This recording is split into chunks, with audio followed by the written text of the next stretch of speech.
Hi everyone. I just wanted to make a quick video, just kind of real, uh, no editing. This is just kind of me throwing some ideas against the wall and see what you all think. It's been floating around in my head for a while. I recently watched, like many of you, I recently watched the show Arcane, League of Legends.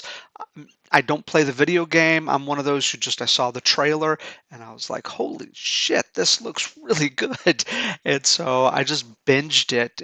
Each week, new episodes came out, watched it, watched all 9 episodes. I'm now watching it a second time.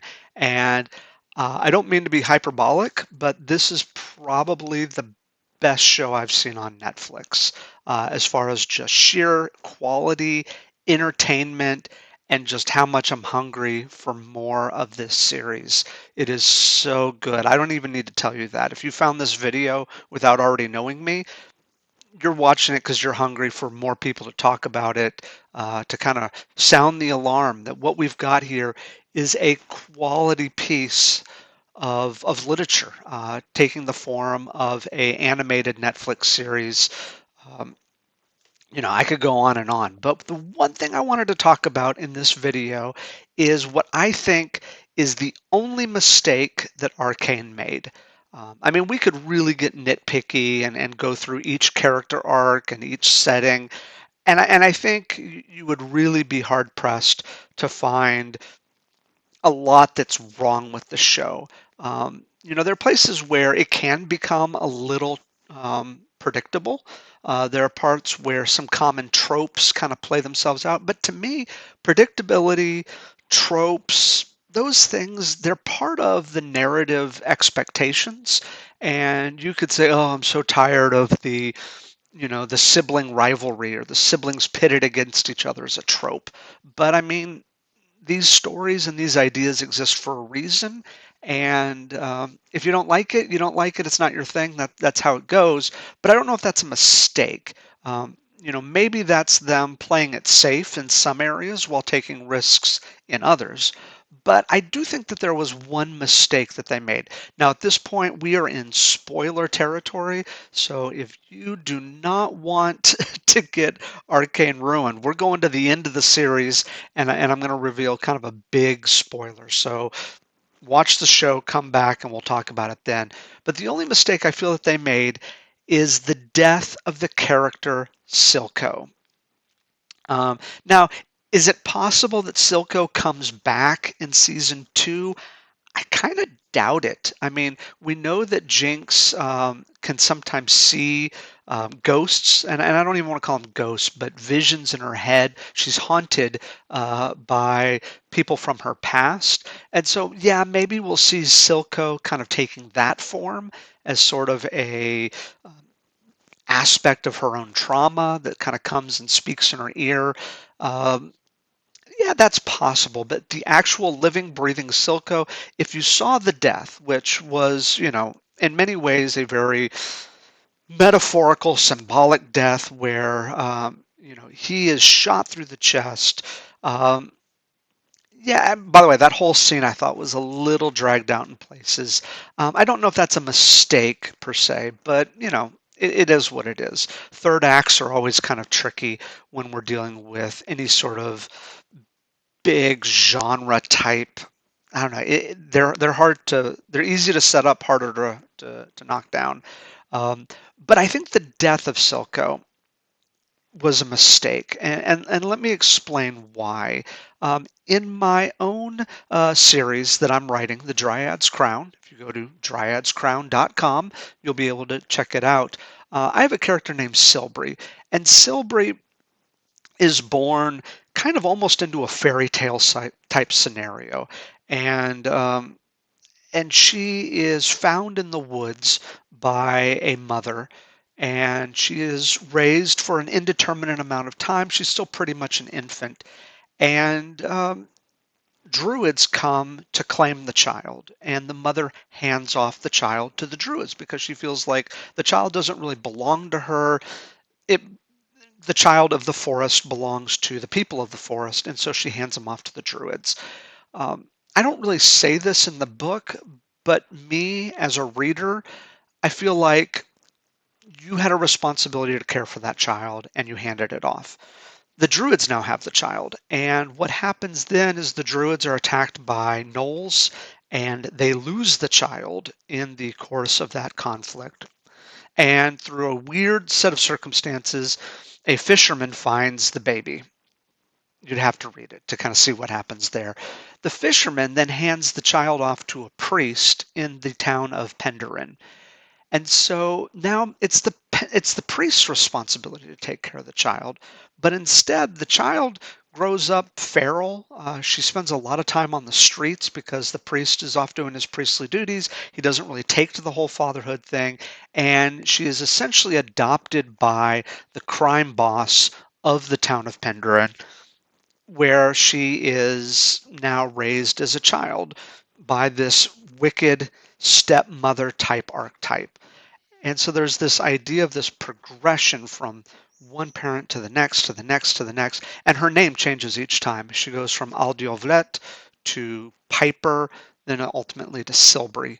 And this idea of name changes and transfer parents, I actually saw a lot of parallels between that and Arcane, where in many ways, the character Dahlia Tulane, who raises Silbury, is a wicked stepmother archetype, and Silco, just like Powder goes to Jinx and is kind of renamed, Silco is a gender swapped wicked stepmother archetype. Let me talk just a second about the whole wicked stepmother thing, because I think it's worth mentioning that the wicked stepmother concept came from the Brothers Grimm.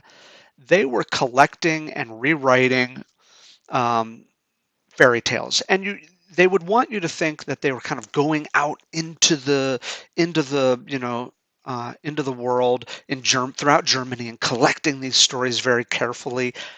They were not doing this sort of rigorous cataloging as you would think. A lot of this they were picking up from people that they knew in and around town, from children that and then there was a lot of rewriting that went into the Brothers Grimm fairy tales. One of the things that was rewritten was a lot of the wicked mothers in fairy tales were rewritten by the Brothers Grimm as wicked stepmothers. The stepmother thing was not originally part of the oral tradition of the fairy tale. It was really a sort of late game addition by the Brothers Grimm, and it stuck. Um, but think about it, all of those wicked stepmothers that you hear about in fairy tales, how much more terrifying would it be to actually be a wicked mother? But the Grimm brothers loved their mother, and so they didn't like the thought of all these wicked mothers in fairy tales. So they made them wicked stepmothers, which in some ways is really unfortunate because what is more loving than someone caring for another person's child? Um, the idea that you kind of step into a role that you did not originally choose for yourself. Um, I don't know that there's for whatever reason the stepmother thing stuck, and we carry it through, and so you get a lot of these sort of surrogate parent characters who are sort of these wicked characters. Dahlia Tulane in my story is definitely that, and then Silco in Arcane is also a wicked stepmother. Silco's a great character. I just need to say that also. The relationship that he has with Jinx is an affectionate one. At times, I would even go so far to say it's awkwardly affectionate. Maybe cringy would be another word, or maybe just very, very loving. It straddles a very thin line there that I think the viewer is supposed to feel uncomfortable, but at the same time, we recognize the warmth and the love between the two characters. And so there is immediate sensitivity, there's immediate rapport built between the audience and Silco. That yes, he is a wicked, wicked, evil man, manipulative, um, distrustful, deceitful. He does, in many ways, shape Jinx into a weapon to serve for his own purposes. Um, but we cannot deny that he clearly loves his adoptive daughter. And he's cared for her when no one else had. He took care of her when no one else did. And so you've got a great villain here. And I even wanted to share this right here. A little detail. Silco uses Jink's gift mug. You can see it there on his desk. The idea of the dad with the mug. This is a true God tier dad.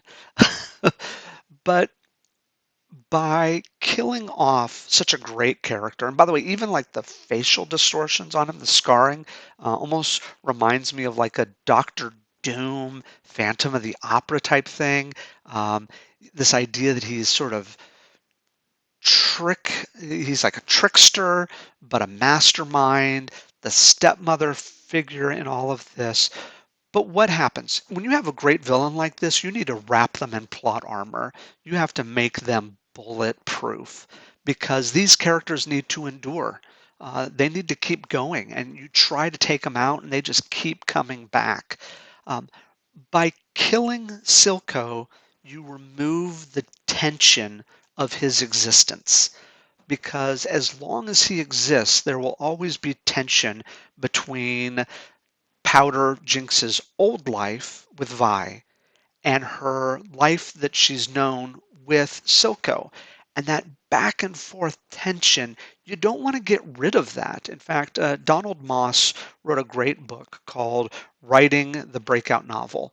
And in writing the breakout novel, he talks about creating tension on every page. Um, this removes the tension, which you don't want to do. Now, if they were only going to have one season of Arcane, then by all means, take them out in the third act and we'll resolve it and pick up the pieces there.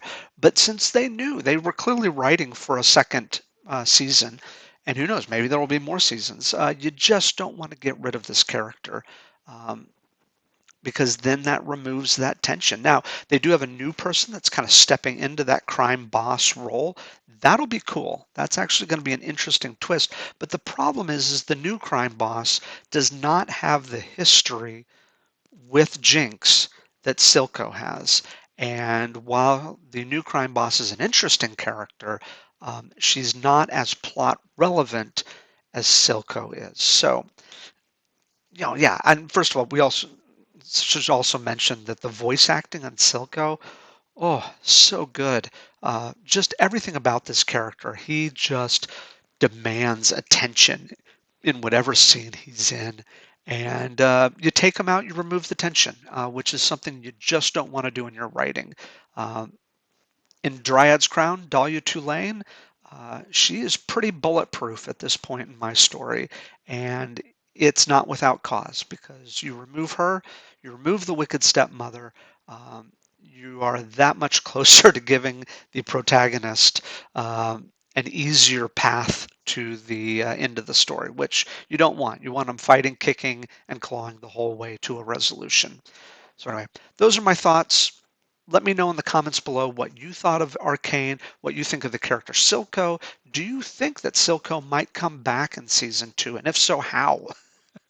And what do you think about the new crime boss? Do you think it actually was a better choice? Do you agree with me that killing him off was the biggest mistake in the series so far? But otherwise, 9 out of 10, this was just absolutely a brilliant Netflix series, and I can't wait to see more of it.